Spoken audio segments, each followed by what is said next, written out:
Un saludo cordial, queridos amigos, bienvenidos a este programa en el que vamos a hablar sobre agua y biodiversidad, considerando siempre lo que ocurre en nuestro país, lo que ocurre en el mundo, los problemas con cambio climático, con la explotación de diferente naturaleza y con la sobrepoblación humana, porque también eso es algo que hay que tomar en cuenta y muchas veces no se dice. El peso poblacional sobre el planeta hace que los recursos escaseen y uno de los más importantes definitivamente es el agua.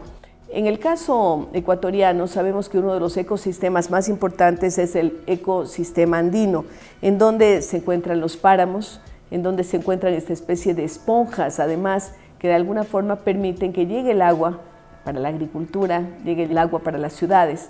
También debemos estar conscientes de que buena parte del agua, más del 90%, se consume en agricultura y en ganadería.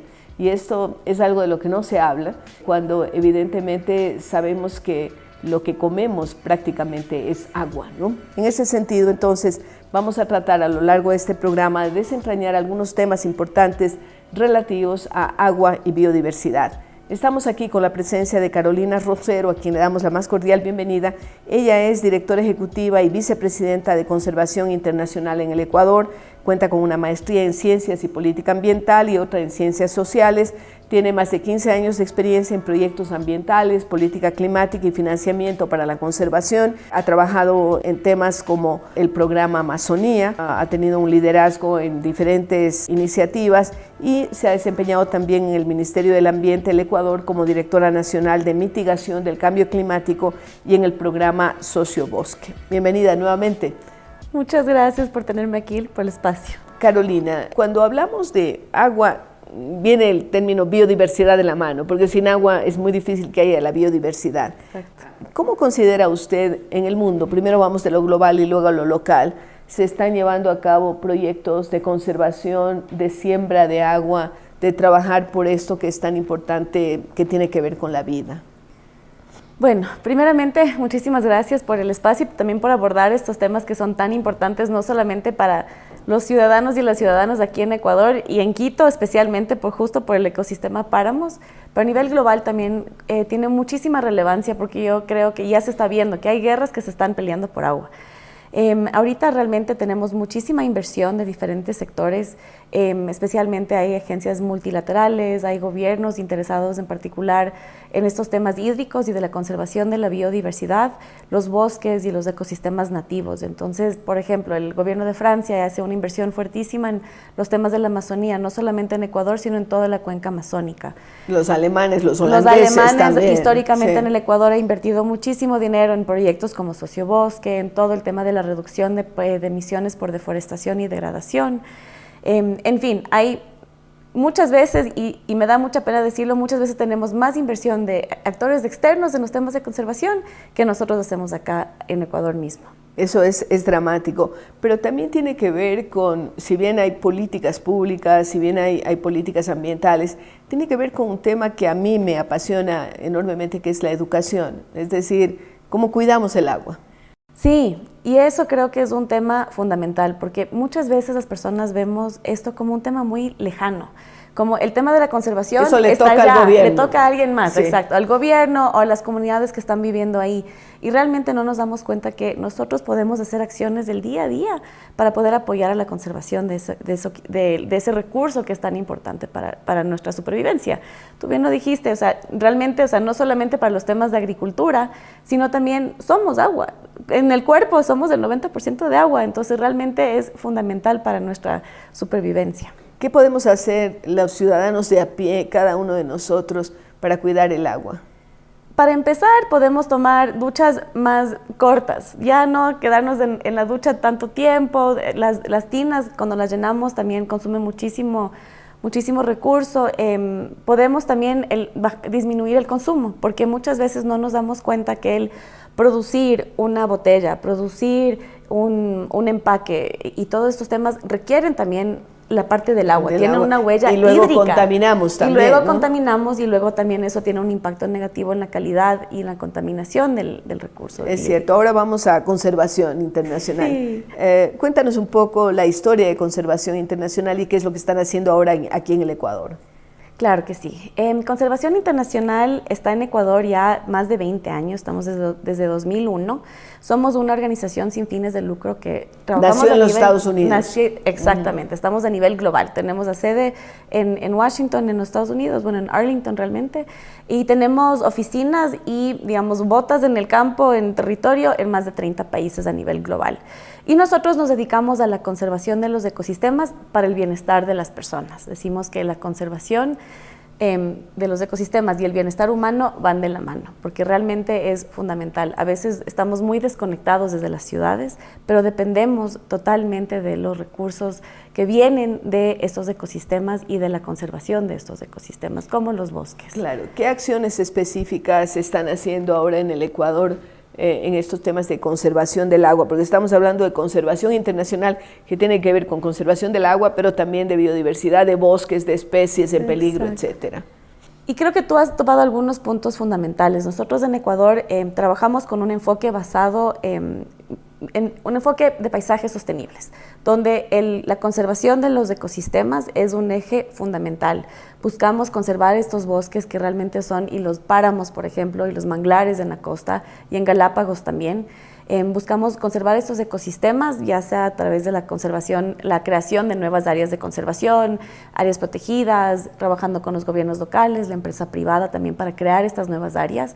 Pero también es fundamental este eje y el trabajo con en temas de buena gobernanza.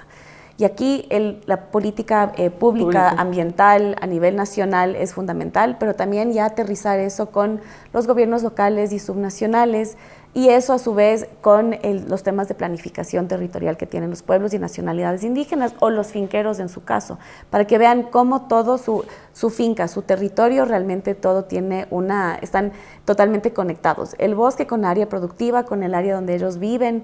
Muchas veces las comunidades indígenas viven a lo largo de los ríos, y ellos usan ese recurso para poder cocinar, bañarse, disfrutar. Entonces los niños se meten a los ríos para bañarse, pero también es el elemento para el transporte fluvial también. Y finalmente tenemos este elemento de producción sostenible, que es fundamental, porque las personas van a conservar siempre y cuando tienen de qué vivir. Y realmente nosotros creemos que la naturaleza puede ser una fuente importante de ingresos para las comunidades. Y la producción sostenible y libre de deforestación es fundamental para que estas comunidades y las personas que viven de estos ecosistemas puedan seguir adelante. Ustedes están creando alternativas de agroforestería, de otro tipo de usos, diríamos, de la naturaleza, pero que cuiden la naturaleza. Exacto. Aquí ahorita el nombre que se está dando es la bioeconomía. Estas economías que son basadas en los ecosistemas sin la necesidad de talar los bosques o ver el bosque como que su valor sea únicamente la madera, que es lo que hemos históricamente hecho.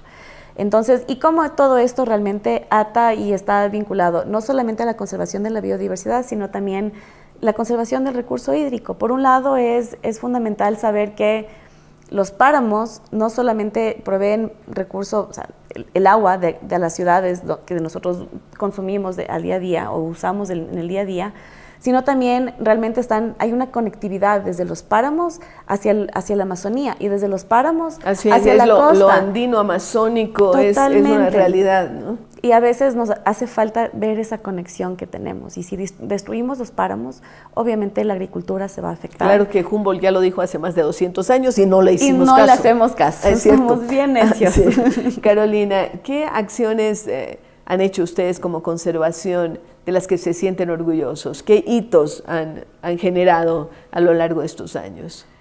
Bueno, yo creo que a lo largo de estos más de 24 años de experiencia acá en Ecuador hemos tenido muchos hitos, digamos, los más recientes, digamos. Sí. Justo apoyamos a la creación de un corredor de conectividad Palora-Pastaza, y eso se hizo gracias a una alianza que se tiene apoyando al Ministerio del Ambiente y Energía ahora. También es un corredor que busca conectar justo estas estribaciones de toda la parte andina que viene desde el Sangay y Yanganates en la parte occidental hacia territorios indígenas, especialmente los Achuar, justo conectando territorios quichua Estos y shuar. corredores sirven precisamente para preservar la biodiversidad, ¿no? Exactamente. Pajaritos, bueno, de todo, Exacto, ¿no? sí, los animales, o sea, realmente los animales necesitan movilizarse y cuando ya tenemos un ecosistema que ya no tiene bosque, es cerrado, entonces ya se ven estas islas. Entonces estos corredores de conectividad lo que buscan es justo hacer esa conectividad entre estas dos áreas de bosque remanentes que existen, que son importantísimos para la biodiversidad y que tienen que pasar por estas áreas que también tienen zonas urbanas, y ahí también la importancia de la planificación urbana y de saber que las ciudades también pueden tener biodiversidad y que es tan importante también. Entonces eso es como uno de los hitos más importantes que hemos tenido últimamente. Ahorita también estamos trabajando en la restauración de manglares en la costa. Y eso que son los que están más afectados, diríamos, ¿no? Y que protegen a las ciudades inclusive, porque la gente no entiende la relación entre manglares y que no les pase por ahí el huracán, o sea, tantas cosas. Exacto, ¿no? Son unas barreras de las olas, sí. Evitan la erosión del suelo, entonces que las playas se vayan perdiendo, o sea, los manglares realmente son este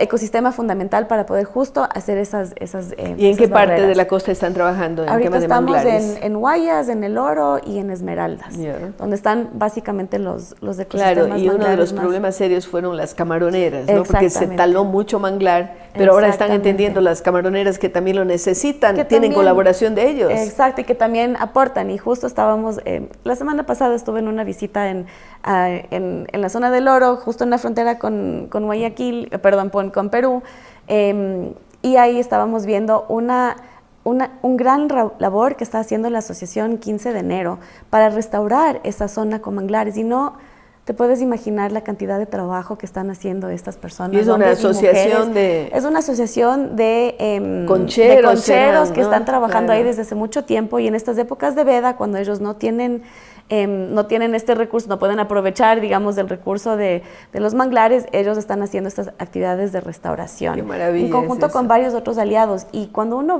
ve un desierto, ve el suelo que está partido porque ya no hay nada de agua, y las áreas donde ellos están haciendo estos canales ya están y sembrando algunos mangles, ya se está viendo cómo ese ecosistema, cómo esa tierra... Y la naturaleza es tan generosa. Es tan generosa, ya empieza a saturarse de agua, ya ves donde los cangrejos también ya están repoblando esas áreas, y donde el mismo mangle ya naturalmente se está restituyendo. Entonces, claro, y hemos visto milagros, ¿no? Los lops en China, en donde no había nada de vegetación, y de pronto cuidaron, sembraron, regresó el agua, regresaron los pájaros, regresó toda la biodiversidad.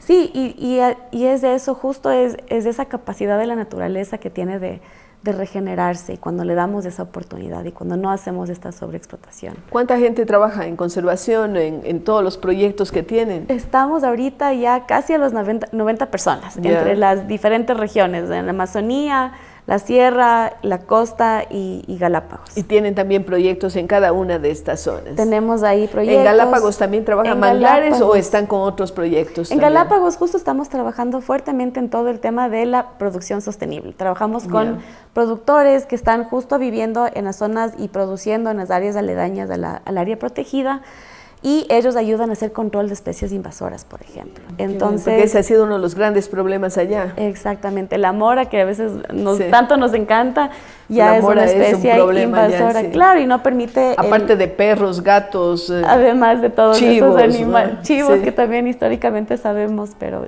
sí, realmente tenemos un equipo increíble que está muy comprometido, tiene una pasión por el trabajo que hacemos, porque también me incluyo dentro de eso. ¿Hay esperanzas entonces? Totalmente, siempre hay que tener esperanza y siempre optimistas sobre esto. Excelente, bien, pues Carolina, muchas gracias por haber estado con nosotros, contándonos lo que hace conservación y también sus percepciones personales sobre este mundo maravilloso del agua y de la biodiversidad. Gracias a Carolina Rosero, vicepresidenta y directora ejecutiva de Conservación Internacional Ecuador. Y con ustedes, queridos amigos, regresamos luego de una pausa.